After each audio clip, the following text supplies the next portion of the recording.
विनय पत्रिका पद संख्या 219।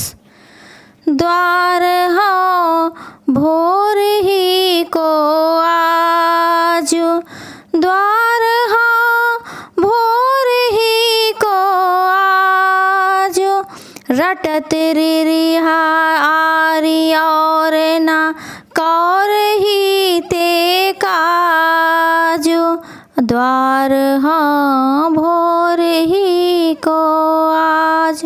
हे भगवान, आज सवेरे से ही मैं आपके दरवाजे पर अड़ा बैठा हूँ, रे रे करके रट रहा हूँ, गिड़गिड़ा कर मांग रहा हूँ।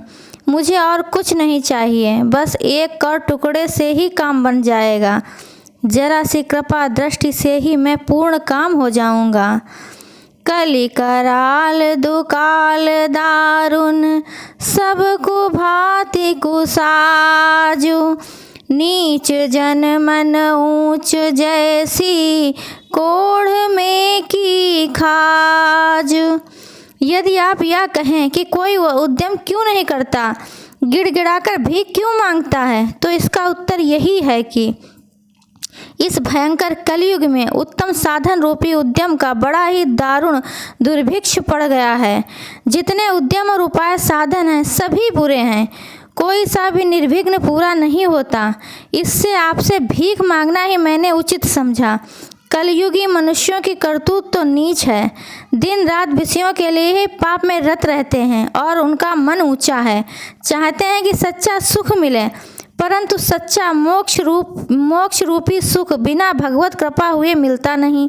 जैसे कि कोढ़ की खाज, जिसे खुजलाते समय सुख मिलता है पर पीछे मवाद निकलने पर जलन पैदा हो जाती है, उसी के समान इंद्रियों के साथ विषय का संयोग होने पर आरंभ में तो सुख मिलता है, परंतु परिणाम में महा दुख होता है। इसलिए विषय केवल दुखदायी ही हैं।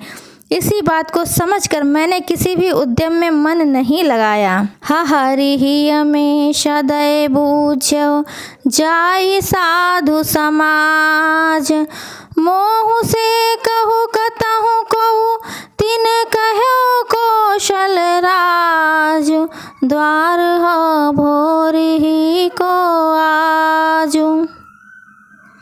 मैंने हृदय में डरकर कृपालु संत समाज से पूछा कि कहिए मुझ सरीखे उद्यमहीन को भी कोई शरण में लेगा।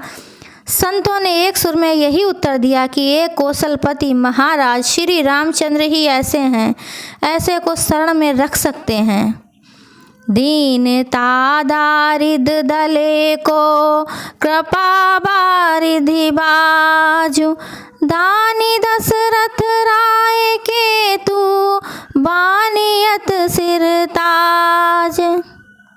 हे कृपा के समुद्र, आपको छोड़कर दीनता और दरिद्रता का नाश कौन कर सकता है। हे दशरथ नंदन, दानियों का बाना रखने वालों में आप श्रेष्ठ हैं। जन्म को भूखो भिखारी, हाँ गरीब निवाज, जन्म को भूखो भिखारी, हाँ गरीब निवाज, पेट भरी तुलसी जवाहें, भगति सुधा सुनाजो। हे गरीब निवाज, मैं जन्म का भूखा गरीब भिखमंगा हूँ। बस अब इस तुलसीदास को भक्त रूपी अमृत के समान सुंदर भोजन पेट भर खिला दीजिए। अपने चरणों में ऐसी भक्ति दे दीजिए कि फिर दूसरी कोई कामना ही न रह जाए। जय श्री राम।